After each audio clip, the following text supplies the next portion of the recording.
துப்பாக்கியில் இரவிலும் குறிவைக்கும் கருவிகள் ரூபாய் 659 கோடியில் கொள்முதல்.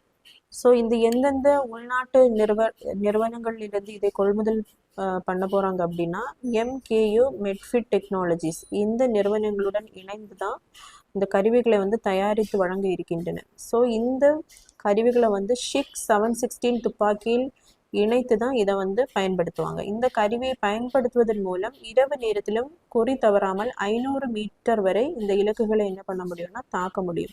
ஸோ இந்த டாபிக் பார்த்தீங்கன்னா குரூப் 1 மெயின்ஸில் பேப்பர் 3ல் defence DRDO defence research and developmental organisation கீழே வந்து கவர் ஆகும். ஸோ இந்த எந்த திட்டத்தின் கீழ் இந்த உள்நாட்டிலே இதை கொள்முதல் பண்ணுறாங்க அப்படின்னா 2016 பை இந்தியன் IDDM கேட்டகரி அப்படிங்கிற ஒரு ஸ்கீமை வந்து கொண்டு வந்திருப்பாங்க.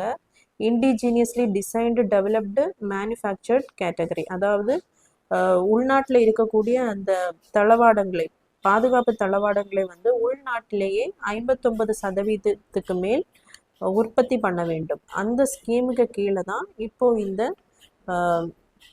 குறிவைக்கும் கருவிகளை வந்து உள்நாட்டிலேயே உள்நாட்டு நிறுவனங்கள்ல என்ன பண்ணியிருக்காங்க அப்படின்னா கொள்முதல் பண்ணியிருக்காங்க.